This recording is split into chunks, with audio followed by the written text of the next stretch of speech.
Good morning, good afternoon, good evening to all of those top of the Champions League and the Premier League. And Happy New Year to all Gooners and everybody else that is watching the show.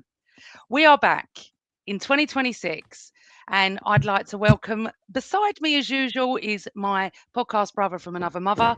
Good morning, Christopher. Morning, you all right? I'm good. I'm good. I'm not going to ask you how you are because I know how you are. Yeah, feeling a little bit ropey, but I'm going to plough through for the benefit of this podcast, but also Arsenal Football Club, because yesterday was fun in the end. It was fun in the end. Little bit like our game, isn't it? Fun in the end. Welcome back to the Happy New Year.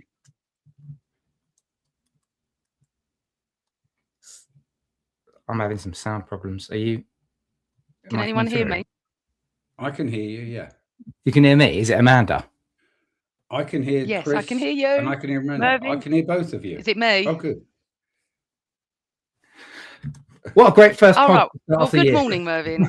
Yeah, We're good always morning, having good sound morning. issues. Please let me know if it's me because I'll get Chris to take over. Happy New Year, my lovely. Thank you for coming back on the show. It's a pleasure. It's always a pleasure. First outing for my Invincibles t-shirt that I was given at Christmas by my son. And now I've worn it for here. I can wear it at the Emirates on Thursday night.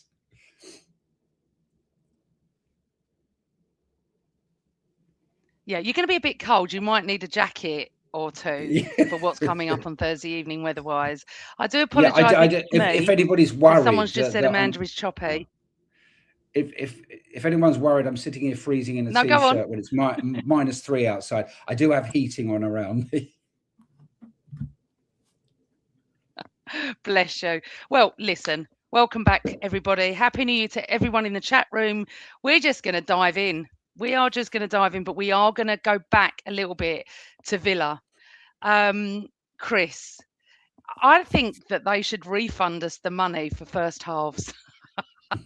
Because something changes in the second half of our games lately. But just take us through a little bit of your thoughts of the first half, and then we'll get into the second half of Villa. Well, I think a lot of it played into Villa's hands, really. If you think about the way in which they want to play, if you think about the narrative that has built up around Unai Emery and how he's a tactical genius with his substitutions, and that narrative has been peddled and perpetuated by the players themselves. When they picked up their victory against Chelsea at Stamford Bridge, Ollie Watkins talked about how he'd come on as a second half and the manager's a tactical genius and blah, blah, and the changes had helped to really influence the game at Stamford Bridge. And so this narrative has built up for a while. It's not just that game, it's for a few others. Yeah. So I suspect that what Villa wanted was a relatively transitional game. I think what they thought Arsenal would try and do, which if they did, it's a bit weird, is probably come at them, because we tend to start games slow anyway. So the first half for me just really played into Villa's hands. We have a lot of the ball, most of the ball. They try to hit us in transitions. They try to hit the central spaces because that's how they want to play. And I think there was a couple of instances. There's one which really springs to mind, which was just a Yuri Tielemans ball through the middle, which actually didn't end up being anything in the end anyway. But it was an example about how they want to play. And I think we just I think it took us a while to suss things out. But what I will say, which is a positive for this Arsenal team, is that they learn, and I think Arteta adapts. He's really good at adapting. I don't want to do a Arteta versus Wenger comparison, but one of the problems I always thought Wenger had was he'd set the team up and that was essentially it. And then it was find a solution. Whereas Arteta very much is, I'm going to set the team out. And we often start off slow in games. It's almost like we shadow box teams to work out what are they doing tactically. And then once we've worked out what they're doing tactically, he makes tweaks and changes and things like that. So I think that's what he was going for. I think that's what Arteta was trying to do, is trying to suss out Villa. And then when it came to the second half, we just pressed our foot down on their neck, which, hey, works out all right in the end. Well, it was funny because I noticed, Mervyn, that second half, our players came out pretty early and did a huddle in the second half, which I've not seen before. I pointed that out. I said, he's kicked them out early. He's told them, get out on that pitch and you show the fans and everybody else what you're made of, because boy, what a change. And I just want to go back to Chris saying, we always did say, didn't we, we need plan B and C, and we never had that. And now I feel like we've got that because of the tweaks he makes, Chris. So Mervyn, if you want to touch on the points Chris has made and the fact that how we started second half. Yeah, well, you're right. It was a completely different team on the way out. I must say, I was so pleased. Unfortunately, I was stuck in a carriage with mainly Villa fans on the way to the game on the Underground, and they seem to be under the illusion that Unai Emery left us. Not that he was sacked, or he left us. And it was annoying me, but there were a lot of them, and I didn't want to start a row or something. So I was very pleased we stuffed them in the end. But I think that in fact one of the comments there says it. I think the first, the big thing for me that I was concerned about the minute I heard the team was not having Declan Rice. Oh, God, because we're getting those are the kind of games. Oh, sorry, those are the kind of games where he really shows up, and the fact that Onana was and Tielemans were doing so well in that first half. It was almost like we were surprised by the way they were playing, but I think we treated them with respect, possibly too much respect at the beginning, because they are the insurgent team into the top four who had won a load of games on the trot, and they clearly are a good side, and they have some good players, and they have some players like Rodgers and Watkins on form. So I think we were possibly a bit too respectful almost in the first half, and not having that extra drive from Declan Rice. But obviously, second half changed. But I think that he knew that he had to shake them up a bit, get them to change, get them to be a lot more on the front foot, and probably getting them out early was a way to get them charged up, to get the crowd charged up. So I was still coming back to my seat with a coffee, and they're out already. Yeah, and I think what they're doing at halftime now, I don't know if you two have noticed, but the actual guy on the microphone, I don't know what he's called, I got brain fog, is telling everyone to get back to their seats. They'll be out in 10 seconds or whatever it is, a minute, just to try and not have so many empty seats when they start, because we really needed to win that. We needed to beat Villa. It needed to be the fact that was, in the end, a statement win. However, what I absolutely loved is that Gabby, Zubi, Tross, and Jesus' goal. I mean, that, Mervyn, I don't know where you were in the ground, but me and Chris sit down that end. I just was like, shoot. And he did. And he would be incredible if he added goals to his game, wouldn't he? He'd have everything, because the tenacity of the guy, and we all want him to do well. And it was just fabulous. But I think we cannot go without leaving the Villa game without mentioning David Raya, Chris. I mean, he didn't make any super saves at Bournemouth yesterday, I noticed, but God almighty, what is he like? Yeah. I mean, some very, very good saves. The one that really stands out, which I think they put down in that second half as a John McGinn miss, but I actually think it's a fantastic save right in injury time, that he manages to keep that ball out and then flicks it away. But he's showing week in, week out what a step up we actually made. We've talked about on here I've talked about how I didn't think Ramsdale was that much of a step up. I'll be honest with you though. I think he has been. I think we have to admit that he's been absolutely fantastic. So yeah, absolutely brilliant. It was interesting, wasn't it? Because I think I mentioned this last week that JJ had such a go at me when Raya signed Mervyn on the show, and said, you don't know, honestly, he's such a massive step up. And I'm like, but getting a new goalkeeper was not on my bingo card. Everyone else was, every other position. So I was I wasn't like critical, but I was like confused more. We all love Ramsdale. We love the personality. We will always love Ramsdale for the personality side, but he did make some many errors, which most goalkeepers do, except Raya has just come on leaps and bounds and doing super saves. I mean, to the point where you go, that's got to be save of the season. Next match, you're going, oh, actually, that's save of the season. We're not we're only halfway through the season. Yeah, no, I think that he wanted it. I think Arteta wanted him. I think he knew of him, obviously the Spanish connection, and I think that he was tracking him, and I think he knew that that was the goalkeeper he wanted. But Ramsdale was popular. Raya hadn't yet probably had as much top class experience at that point. And so we had that season or two. Well, obviously Martinez originally when Arteta came in, but we won't mention him. So I think that he knew he wanted him, and I think he'd already spotted that he was a great goalkeeper in the making. And yeah, this season is you're right. I mean, almost every game I was away. I missed the Brighton game, but I mean, obviously I've seen it many times since, and it's kind of almost game after game now. There is an outstanding save. Is it just going back to that? Is that the Brighton game where Rice stormed off down the tunnel? Was it that one, or No, was that it was the Wolves. one before? Okay. It was Wolves, yeah. And just touching on Rice, and we will carry on talking about Rice through the whole program, the whole podcast. I have all week been so stressed, worried that it went silent on him, that there is something that was untoward. And I remember waking up yesterday morning going, "Is Rice injured?" And people kept saying to me, "No, he's going to be fine. He'll probably be rested today, play against Liverpool." But if we're talking about world-class saves, Chris, with Raya, you have to talk about a world-class midfielder with Declan Rice. He is insane. He is elite. He is everything we've ever wanted and so much more. Yeah. So yesterday's performance was an absolute stunner.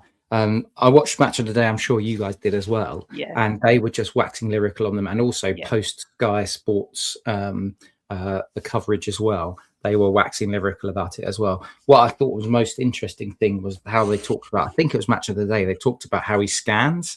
And the last person that I remember particularly thinking they are an excellent scanner was Cesc Fabregas. But before Cesc Fabregas used to get the ball, every time the ball was played to him, you'd see him go, look left, look right, so he knows he knows what's in his peripherals, and he would be able to pick passes. But Declan Rice does that going forward as well as going back, and that's what they were. I think it was Match of the Day last night that they were picking it out, and that's what I absolutely love about him. He is an all action guy. My family are all West Ham fans on my dad's side, and so my brother is a West Ham fan. And when we were talking about him when we signed him, I remember Steve, my brother, saying, you have got an absolute bargain there. And I thought, it's ridiculous. No midfielder's ever worth 100 million quid. But he has shown, yes, he is worth that, because he does everything. He snuffs out danger. He can take corners. He can take free kicks. He's got the engine to be in different places. Like, there's times where he wins the ball, like at right back or left back, when he's playing in central midfield. And now what he's added to his game as well is, and he showed it. What he needs to do, he probably needs to do this another 4 or 5 times this season before we start to say, oh yes, this is now a thing, is box crashing to finish off and score goals.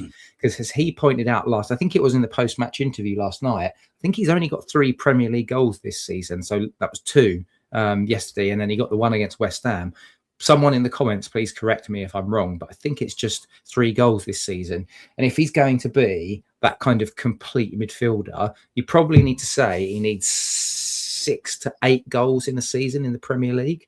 So we're at the halfway stage. If he's got 3 goals already. If he's going to get another 3, 4, 5 goals between now and the end of the season, then you'd probably say he's on track to be able to, for us to be able to say he's a box crasher that will be able to get us that, vital goals at key important points in the season. And I'll say one more thing just before I finish.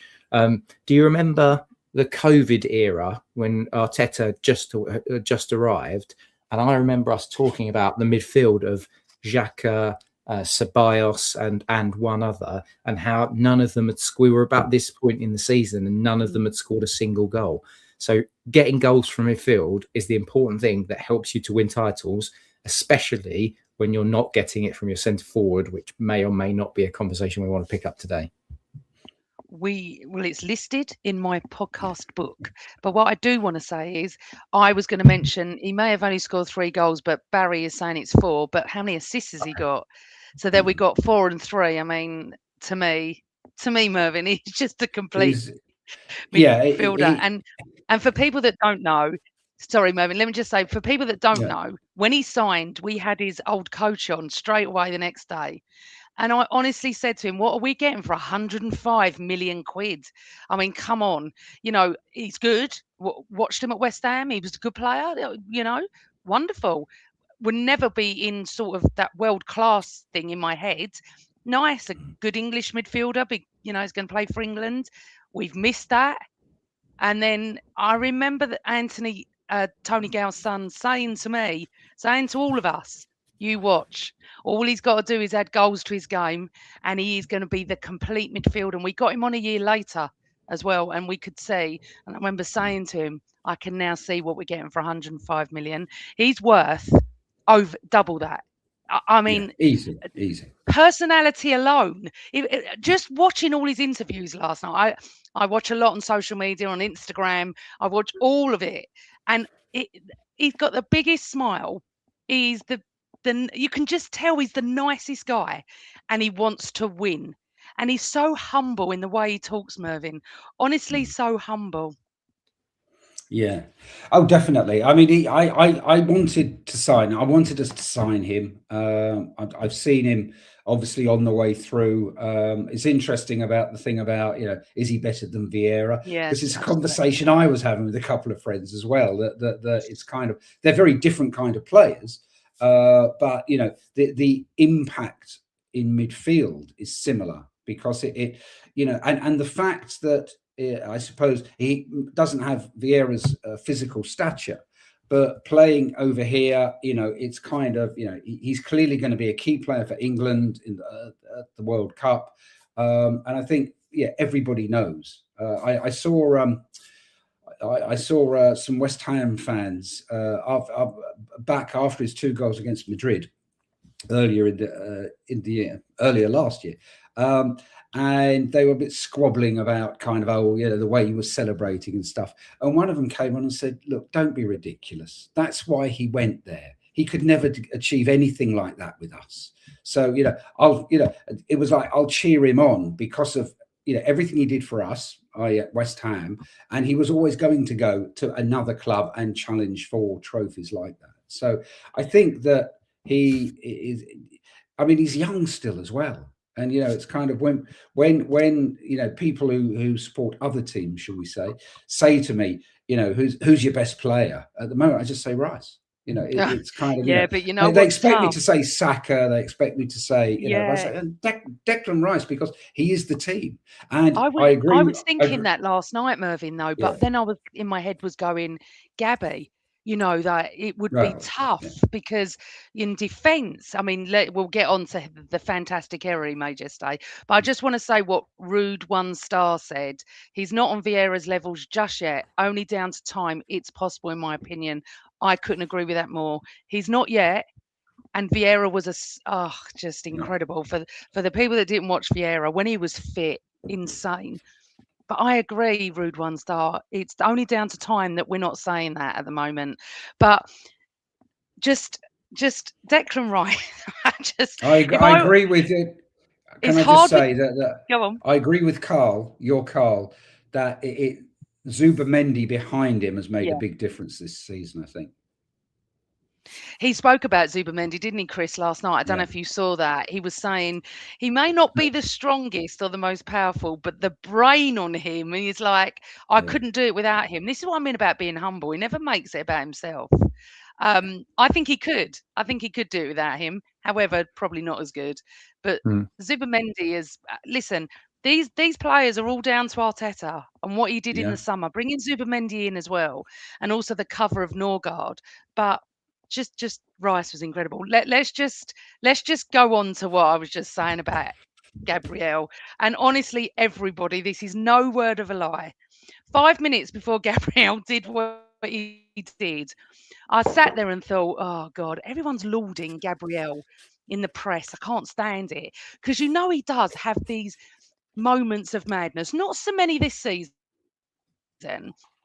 And honestly, both of you, I haven't said it out loud. I'm sitting there thinking, He has got a fuck up in him. He has. That is just because of the way he is sometimes. But this season, in my head, I'm going, he hasn't really done that, Chris. And honestly, 2 or 3 minutes later, you're sitting there going, what have you just done?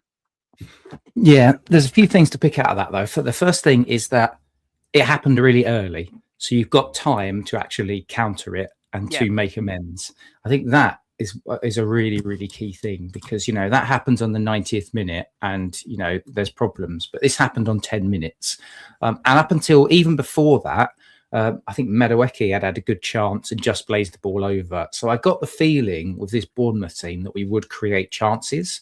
So I was watching it at home, and I said out loud, like, "You idiot," but I wasn't mega pissed off, because the way we'd started the game wasn't amazing. And actually, Bournemouth were the better team in that first half, and I thought they created more chances.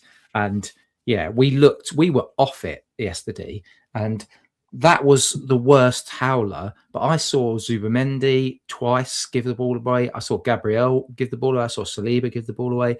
Raya put a ball into, I think it was into Gyökeres, that went right up to the halfway line, like a ground pass that it wasn't a great ground pass. That was happening a lot. And I think Martinelli too, in that first half, there were some real problems. Part of it was the way that Bournemouth were pressing. And so I've seen some people this morning talk about Bournemouth's pressing, but that didn't really have anything to do with that first goal. That was just an absolute howler from a defender that is normally rock solid. And if it happens once a season, you just say it's fine. The amount of, particularly with Gabriel, the amount of times where he's salvaged us points or even won us points, for example, Newcastle in the dying seconds, shows the character of the man. And Arteta referenced it afterwards, what a character he is, that he can then be the one in the right place and score the goal at the, within such a short period as well. So Bournemouth were only up ahead by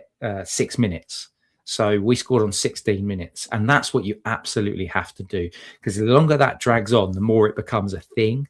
And it didn't become a thing for us, because we were ahead with it. We were level within just a few minutes, and so it almost just becomes a right reset, forget all about it. And I think that's one of the things that you can point to with this whole team as well.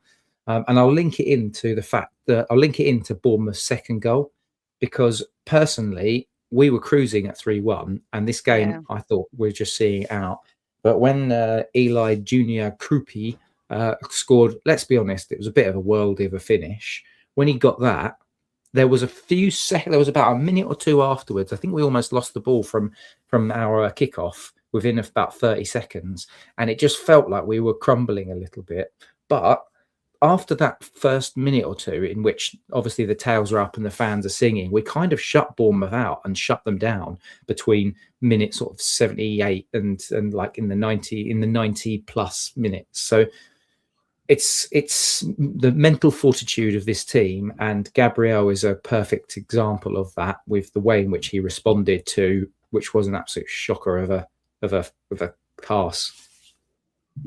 There's an intelligence in this team, isn't there? That Arteta has drilled in, that they seem to know when to up the tempo, slow the tempo. It's almost, I don't know if the message comes from, whoever's captain on the pitch at the time, whether it's Odegaard or sets the tone, or probably Rice, but they seem to instinctively know what they need to do. If you know what I mean. It's kind of like when they need to up things, when they need to sit back, when they need to, controlling it. Yeah. So what was really interesting was, normally I'd have like thrown my toys out, I'd have had a whole tantrum about it. But I was like you, Chris, I looked at the clock and I was like, there's 81 minutes to go here. It is what it is. Lucky it wasn't done at the Etihad or somewhere like that.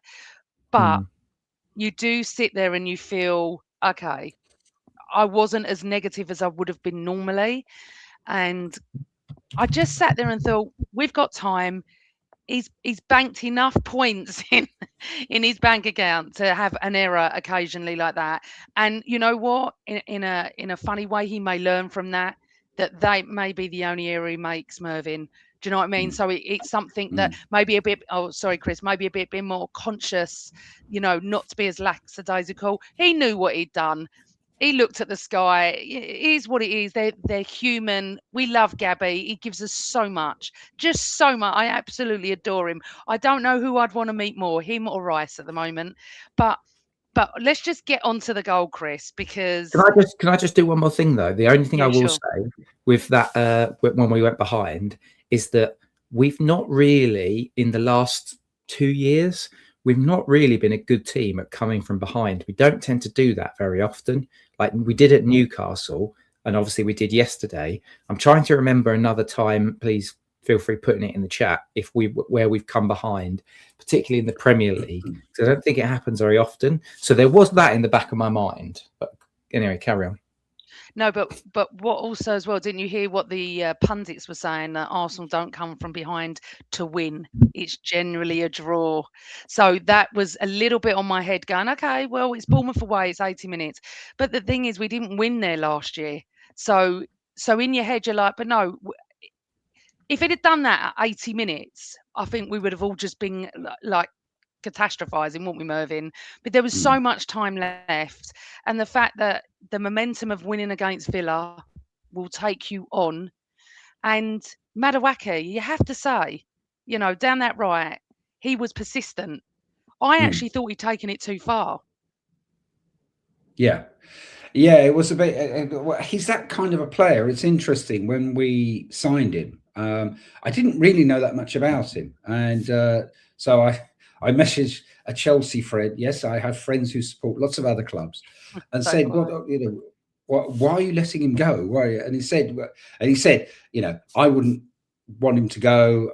Quite a few fans wouldn't want him to go, but he's pure profit because he's been there since a kid. So it's for their kind of finances. It's pure profit. Which is why, and he said, some fans, he sometimes does ridiculous things, and fans get angry with him. But there's something about him that he always pulls something out the bag, and that was the kind of thing yesterday. Because it's thought, well, what's he doing? And it's kind of like, we equalise from it, so it's kind of. He knew what he was doing, didn't he, Chris? Yeah. And the thing is, same as you, Mervyn. Confidence. Yeah. Mervyn, my Chelsea friend said the same thing to me, except that he said he's a little bit selfish, and when I'm not that upset he's leaving, I'm a little bit upset he's gone to you, but I'm not that upset. So even he said, Chris, that he's got to learn a lot. But that's what you want a player to do. Take on some players and give it a go. And it was slightly lucky because I think it came off a Bournemouth leg as he put it across. And then it was like a bit of ping pong. And then you couldn't write it, could you, Chris? The one player you would really want to score to redeem, and redemption is done.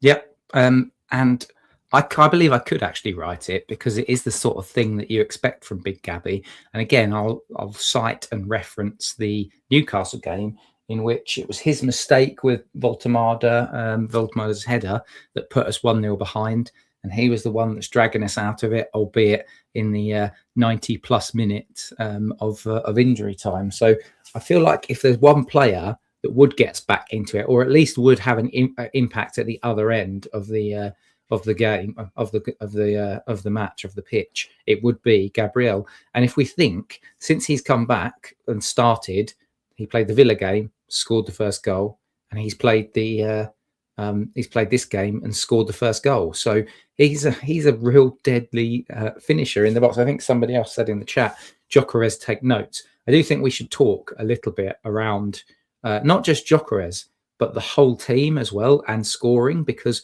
we're at the halfway point in the season, and I look at the goal scorers that we've got, and our top goal scorers are on 5 goals, Gyökeres and Trossard. And I don't know how you two feel about this, but I feel a bit weird about all of this, because we've got a load of goal scorers all on different goals. And so the goals are being spread around.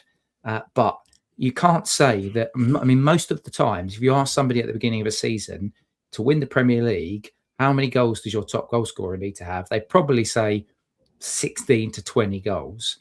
We've not got anyone on course for that at the moment. So that is a concern. Like Gyökeres is on 5, Trossard is on 5. Rice is on 4 from yesterday. Saka's on 4. Eze is on 4. Zubimendi 3. Big Gabby 3. Mikel Marina 3. Timber 2.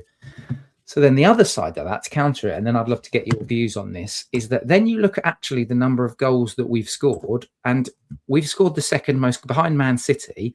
We've scored the second most goals in the league. So part of me is a little bit like, well, if we again get another, we got 40 goals this season. If we get another 40 goals, maybe even up that to 45 goals, we probably are winning the league.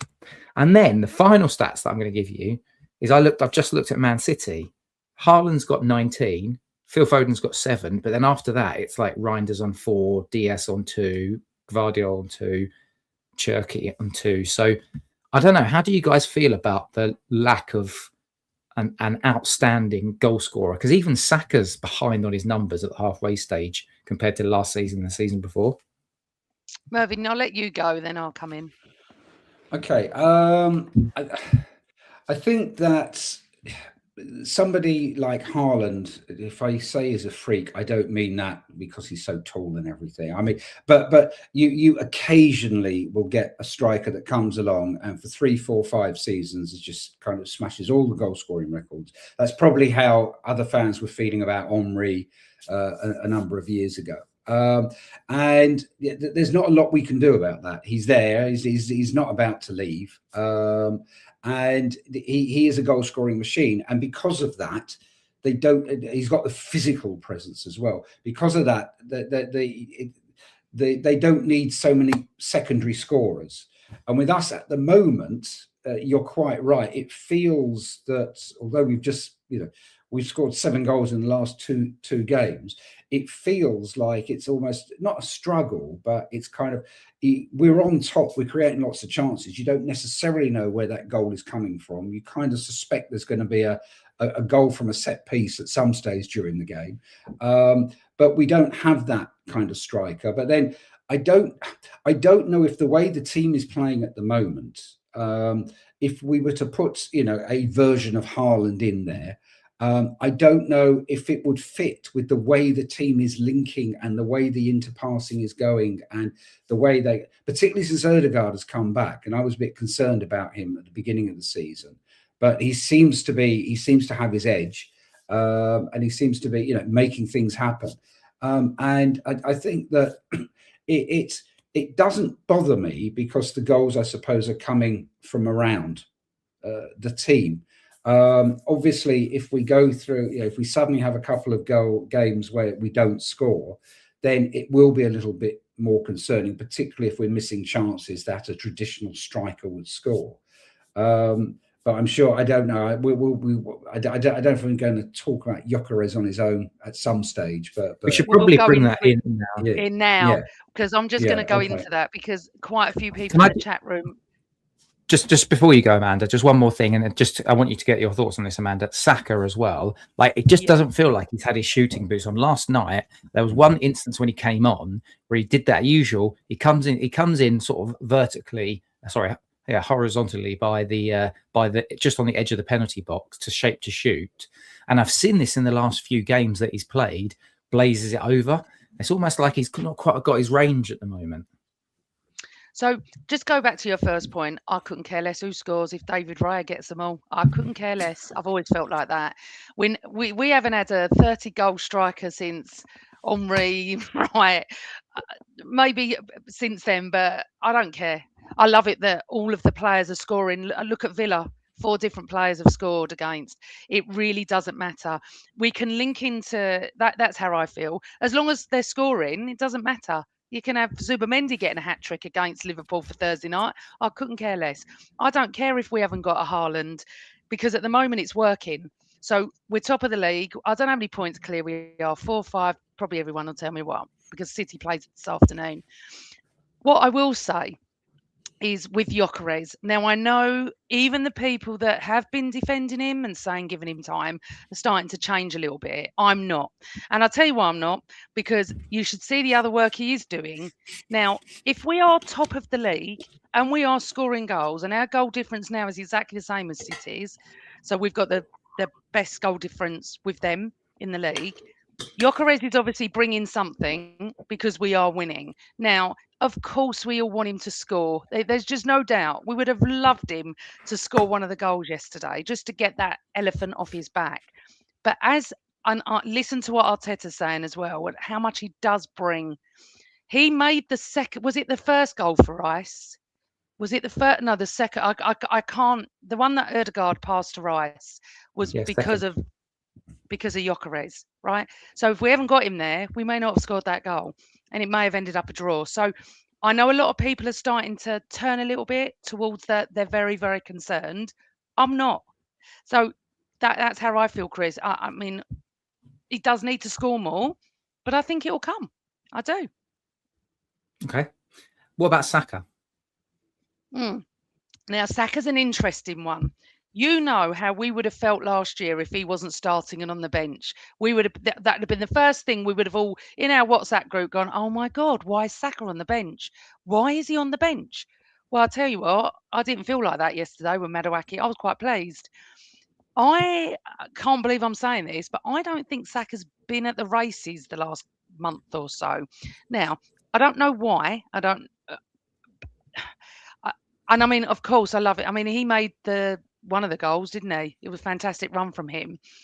I just think maybe this season is not as productive as what he has been.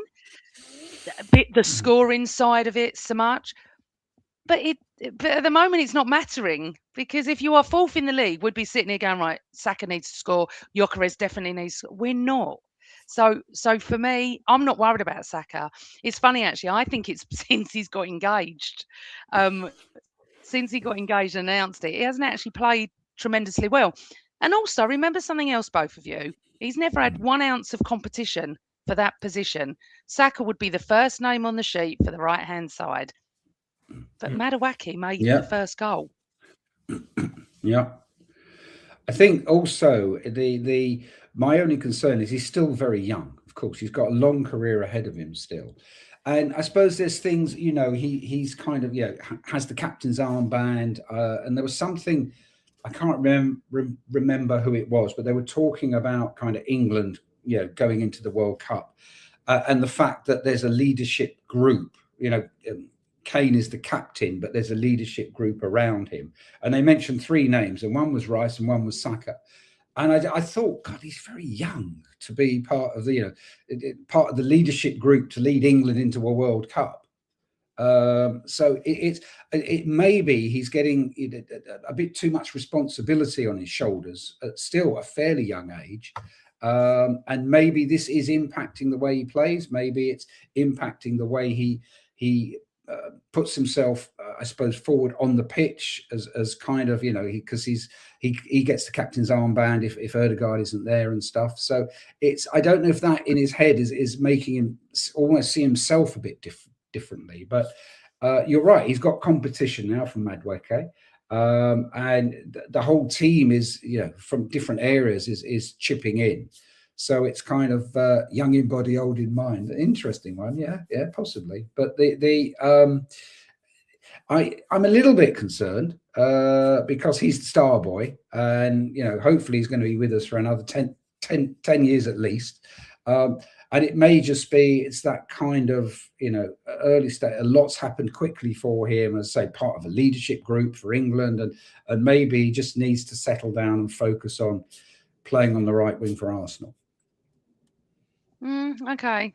It also may not be the engagement so much as the fact that we know his team in the process of the season of negotiations for a mega contract extension to make him highest paid player at the club. People have different thoughts, don't they? We all love him, and maybe he's not so much a star boy anymore as a star man, and he's making that transition over. Because I still want to call him my star boy, but our star boy, but he isn't really, is he? There's a comment there about 7 years. Yeah, I mean, he was in the team. He was in the team when Emery was there. So it's kind of, it's, he was. And I would also like to point out that as well, Saka just come back from a massive first injury, and I get that. I've got no complaints, nothing at all. I'm just saying that I'm not as distraught if we have Madawaki on. That's what I'm trying to say, Chris. But Yeah. leading on to injuries, I just want to pick up on quite a few things that people are now talking about. Odegaard, Chris. John Rowe said, big up to Odegaard, who people were doubting. He also makes it easy for Rice. I've got a few other comments I'm just going to put up. Just give me a sec. You know, my IT stuff is light. Ode could have closed down Bournemouth's score instead of hanging back, just saying, which is what Carl was showing me yesterday. I think that's because of the injury, if I'm honest. So your views on Odegaard, I've got no issues. I think he's outstanding and has been, but there is quite a lot of chat to people not saying he has been. No, everyone that I follow is saying how fantastic his form has been since in the last 3 or 4 matches. We've really seen him step up. I was looking at the Sofa Score scorings of him, and he's getting sort of 7.9s, 8.1s, whatever it is, out of 10. So he scored against Brighton to open us up. He got an assist yesterday. He's getting about the pitch more. He's taking shots on. He got the assist for Zubimendi against Aston Villa.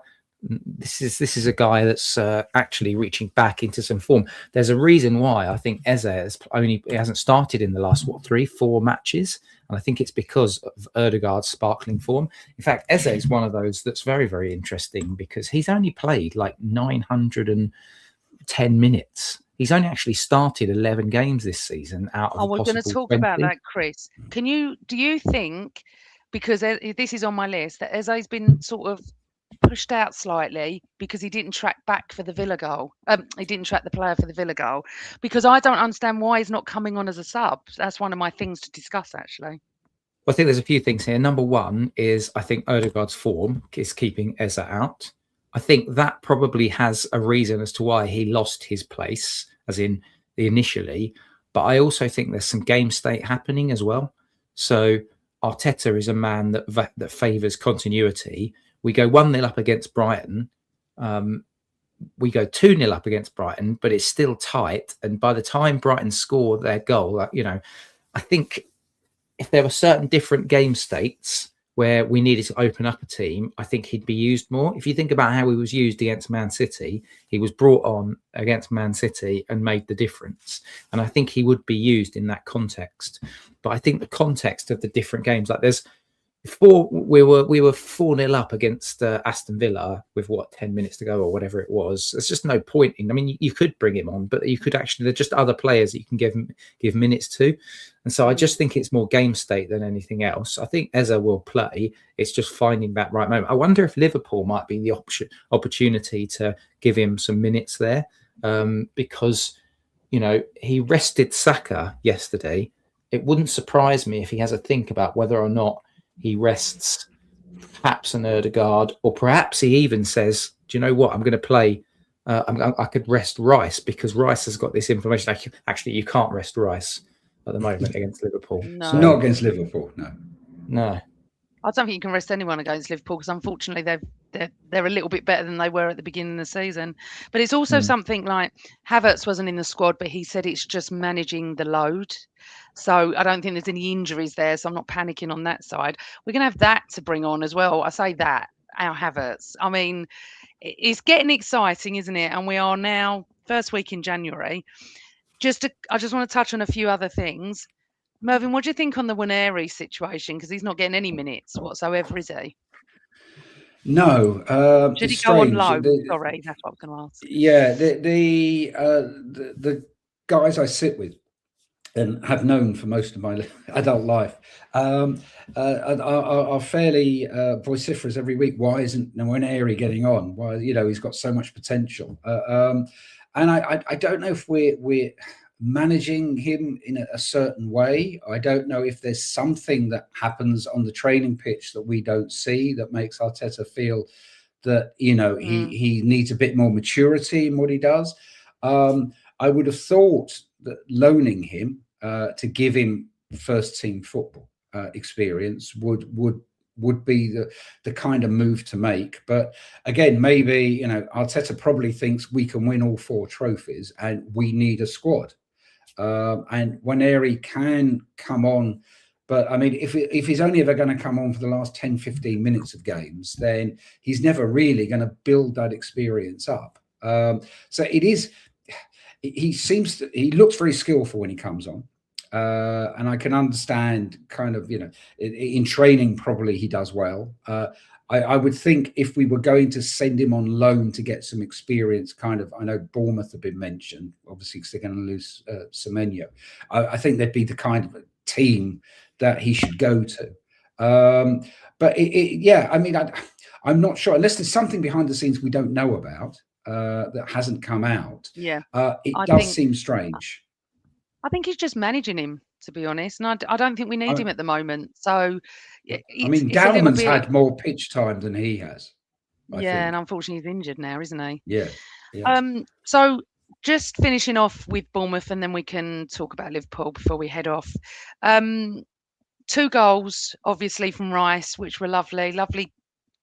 Honestly, you just love him when he kissed the camera. And, he's just such an excitable puppy. I love him so much. But then, we're sitting there at 3-1, Chris, and I, for the first time, going, we can actually enjoy it. Can actually enjoy the last, 10 minutes? I don't even know what it was, 10 minutes, but you knew there was going to be quite a bit of extra time. And we'll get on to the final whistle in a second as well.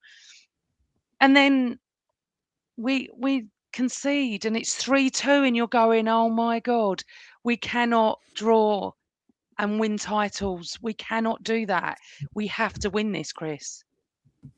I think we were more worried than the actual players, because, as we've already talked about, so I won't relitigate the conversation, but after the initial couple of minutes after that goal, we pretty much just shut the game down.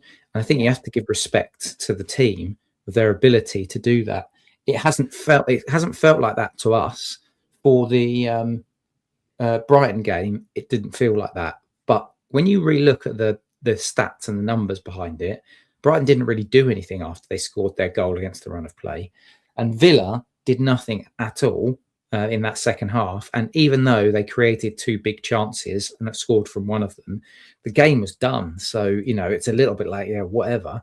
I'm not as worried. Well, I'm worried as a fan, but I have confidence in this team that they are not worried as players, and they just take it in their stride. But they normally panic, though, Chris. I mean, it's like panic stations, maybe more at the Emirates, Mervyn, because we get on their backs, I suppose. But it didn't feel as panicky, that's for sure. So we see the game out at 3-2. We're sitting there going, this is fantastic. Last Christmas wasn't like this, and we're sitting there. And just to let you know that for Villa, we all went 2-1, Chris, me, you and James. And for Bournemouth, you and I went 1, Arsenal 1, Bournemouth 0. And James went 3. And we were sitting there going 3, really, against Bournemouth. But we did. And so we're all feeling a bit more positive, Mervyn, aren't we, coming into the new year? But we have a massive, massive, massive match on Thursday evening where it's going to be about -10 degrees. We're all going to be freezing. Apparently, just to let all of you know, there's going to be another TIFO. So if you are season ticket holders or going to the game, try and get in early. We really need to make the atmosphere as insane as we can do it. So what's your thoughts, Mervyn, on Liverpool? What's your prediction on Liverpool? I'm also going to ask you about Portsmouth as well, quickly. But also, would you make any changes? I can't think of an obvious change to make against Liverpool. But then I don't know if someone's carrying a niggle or something. And I think that... I suppose one of the big questions against Liverpool, I mean, the defence at the moment picks itself, I would say. I mean, I can't see any point in bringing somebody else in. Calafiori? If he's fit, okay, if he's fit, yes. But I got the impression he'd be out for a couple of weeks yet, but perhaps not. That would be the only one. I suspect against Liverpool we'll start with Saka. We won't start with Madueke. And I think that I'm seeing the comments you're highlighting there. Trossard start over Martinelli, probably. Yeah, because yes. that's the only change I would make would be Trossard to start. Because these two are just impact subs. I know everyone Yeah. disagrees, but I do feel like that. Although Trossard is far superior this season. Sorry, Mervyn, go on. Yeah, no, no. I think that. I mean, I'm feeling quite confident. Maybe not quite as confident as your Carl at 4-2, but I'm feeling confident, and I think that. Yeah, I mean, I'm expecting us to win because Liverpool have been a little bit kind of erratic this season. They've lost games you wouldn't expect them to lose, but then they've won games that you thought they might not. But something doesn't seem 100% right there. And I don't know if it's because they're trying to. They did quite a few signings, and they put, they put the family silver on Isak, who's now injured. So it's kind of, I don't know. I mean, I think that's yeah. I'm relatively confident going along on Thursday nights that we will win. I think that there will be a bit more pressure on us, but I think that I mean I'm confident, and I think that Liverpool have players who can hurt us, obviously. So what's your prediction they then for seem to be. Liverpool? You My going for a win? prediction: I'm going for a 2-1 win. A 2-1 That's I have victory. as well. What's your prediction, Chris? And then when you can tell me what you think about the team. I think it's the same. I think it's the same because we're not a high scoring team. The Villa game aside, we're not really a high scoring team, are we? I think we'll be cagey because even though Liverpool haven't been great, I think it'll be cagey. I think it will be similar to the game at Anfield in that they'll try and nullify us and we'll start slowly. The thing is that Liverpool, then the natives are restless in Liverpool because their recent results, like they play Fulham today at the time of us speaking. They drew with Leeds 0-0. They weren't happy with that. They weren't happy with beating Wolves 2-1 because they were very much of the view that they should have given them a spanking. They weren't happy with the Tottenham game because Tottenham were down to 10 men quite early on, and Liverpool huffed and puffed there to get their 2-1 win. They beat Brighton 2-0. They also got the 3-3 against Leeds. This was going back to the beginning of December. So their results haven't been amazing. They've been patchy in places, and I don't think Liverpool fans are 100% happy with the way in which the team are playing. They've lost Isak. They won't have Salah, but they do have Ekatike. If you keep Ekatike quiet, then I'd fancy us, but they will create chances, and I don't think we'll go without conceding. No, I don't. So we're all going 2-1, are we? Yeah. Portsmouth I think will be massive changes. I've gone 2-0 away. So Mervyn. Yeah, me too. Oh, you're Chris. Me and you keep predicting the same, right? Well, I've got to do some. Well, I can't do the same as you, so I'll go 3-1 away because I think that we'll get players starting against Portsmouth who are going to be wanting to impress. Hungry. Sorry, there was something I just wanted to touch on, which was part of the Bournemouth game that I didn't realise. So, at 96 minutes, the Bournemouth players went off their heads that he blew the whistle. I wasn't aware because I tweeted straight away and said, why are they kicking off? It's 96 minutes. Then someone explained to me that normally in an attacking phase, you have to let that play out. Okay. So you don't have to let that play out. Well, it seems that that's the thing that referees are told to do. However, when you watch it, and this is something that I just saw on Match of the Day, is the ball comes in and we head it out. Just because it goes to their player, that's the phase done. It's headed out. So you can't keep playing because it could have kept being headed out, then it could have gone for a corner. It was over 96 minutes, and it was just something that I'd had written down.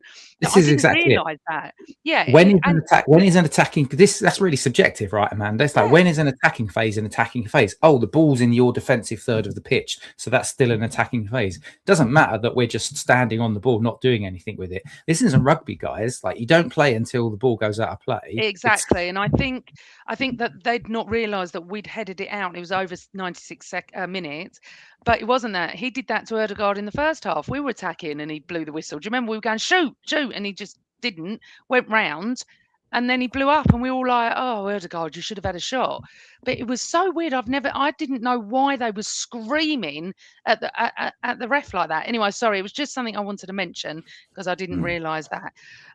So just a couple of things that we've got here. Simon said Bournemouth had only conceded 6 Premier League games at home until yesterday, third best in the league after us and City. Not the easy game that many were predicting, which is true. That makes it even better. And do you know what, people, as well? I'm going to tell you this now. Over the years, because I've watched it like Mervyn, through the 80s, through the 90s, it's all about winning. Yet we are not going to have magical displays where every player is going to get 10 out of 10. It's about getting the job done and getting back to the Emirates for the next game. Because obviously some of the football isn't great. Look at the first half against Villa, the first half against Bournemouth, but it really is now just about winning, and that's what we've got to do. Anything else anyone wants to talk about? I think we've spoken about the fact over the games of pods, haven't we, Chris, that inspired substitution impacts subs. And I'll tell you what was lovely yesterday, touch wood, no injuries. It's the first match that we haven't had anyone break down before they came out on the pitch. Anyone break down on the pitch that had to be substituted, Mervyn. Was nice, wasn't it? Yeah, it was. It made a nice change. And it means that, again, we've got fresh players that can be called upon kind of in the busy period. As we say, I think the Portsmouth game is when we'll see a few. And yeah, I mean, it's, we've got a very strong squad. And I think that, part of the stuff, we were talking about Eze and Madueke and stuff, it is because we've got this squad now. And it's not that obvious about, okay, well, he had a poor game, put him in. It's kind of, we're top, we're winning. There's a great spirit inside. I doubt any players want to be left out. Lovely, isn't it? Absolutely. What was the new chant? What was the new chant for Declan? Declan Rice in red and white. I like it. In that's the way. Okay. Yes. Rice in red and white. I like it. Oh, okay. It didn't come through on my set. It's I do you know what? I think he's good. He's not one of the best ones. I think Havertz's song, and I love Yokeres's song, and Eze's song. I love. The It's Saliba okay, one. but sorry. The Saliba one, when that first came out at Bournemouth, was iconic. Yeah, I don't think this is iconic, but if we do need a song for him, though, don't we? Right. I've just uploaded some. Well, Chris has uploaded some stats and things. Hold on a second. Is it that one, Chris? Yeah. Just very quickly, Arteta's antics and in the technical area across the line. It's just an article by Martin Samuels today. Listen, we're all biased, aren't we? We love Arteta. I don't have an issue with it, and I have to be honest. I didn't have an issue with. Sorry, 1 second, because I don't want doing. Chris, can you take it off? Sorry, so we can see Mervyn. I don't know how you take it off. I'm so good with IT on this, honestly. And that's the next one we were going to talk about. I don't have a problem with managers being passionate. I don't care if they come out their box. I didn't mind it when Jurgen Klopp was like that. I didn't have an issue with Jurgen Klopp one bit. But it just seems that the narrative against Arsenal is they just don't like us, which I don't care. Without kind of, Martin Samuels is usually fairly negative about Arsenal over the years. But yeah, I would say that fans I know of other clubs all moan about Arteta and his antics. And I just say, we love him. We love him. He's, he played for the club. He gave his heart for the club. And it's kind of, it's just, and I think that annoys that we're doing well. And I think they get angry because we actually love the manager. Unlike the lot down the road who I believe the other night were chanting how boring their side was during the game. I know. We love Arteta and everything. And could you just put that Albinio stat up for me, Chris? You're probably better at doing things like this than me. Right, Albinio, who we all love. Arsenal are now 15 points better off than last season in terms of their 20 equivalent fixtures to date. More scope for improvement in the next 2 games. 15 points better off, boys. Does that not just sum it up? One final point from me. Yeah. We talk a lot about Man City free scoring and the goals that they scored. They've only scored 3 goals more than us this season, although obviously they played today. But equally, we talk about how amazing our defence is and how City are a little bit leaky. They've only conceded 3 goals more than us. So it's really interesting that there's a lot, both teams from a scoring and from a defensive point of view are a lot closer to each other than you think. Let's hope for a 0-0 draw today or a 1-0, 2-0 Chelsea win. Yeah. We wanted Chelsea to score 8 today, for God's sake. Amanda, Absolutely. let's live in the world of reality. Chelsea are getting beat today. Yeah, I know. To be honest, we have to worry about ourselves, Chris, because City are one of those teams, although Sunderland, I was shocked that they did so well considering 4 or 5 of their players have gone off to the AFCON. I was sitting there convinced. I said to Carl, forget it, I'm not even going to watch it. I watched 5 minutes, saw them score an offside goal and went, oh, I'm just not going to watch. So I was really impressed with that. So as we've never said on this podcast before, come on, Chelsea, up the Blues. See if you can actually just get a point. We'd be happy with that, wouldn't we, boys? We sure would. Right, everyone. Thank you so much for all your comments and all your questions and everything. Happy New Year to all of you and everyone on audio as well. We really appreciate you listening. If you could subscribe, then press the bell. You will never miss a show. We will be back some point next weekend, maybe post Portsmouth. But I'd like to say a big, massive thanks to Mervyn for joining us, who we always love having on this show. And I always enjoy joining the show. Oh, that's lovely. A voice of calm and reason. That's what I like to say. Everybody, go and support Chelsea for 90 minutes. Enjoy your Sunday. We are top of the leagues. Do not worry about Gyökeres not scoring. Do not worry about anything. We are doing really well. Enjoy it. And we'll all be at the Emirates screaming Thursday evening. So from us to you, have a wonderful Sunday. And remember, always Arsenal. Bye.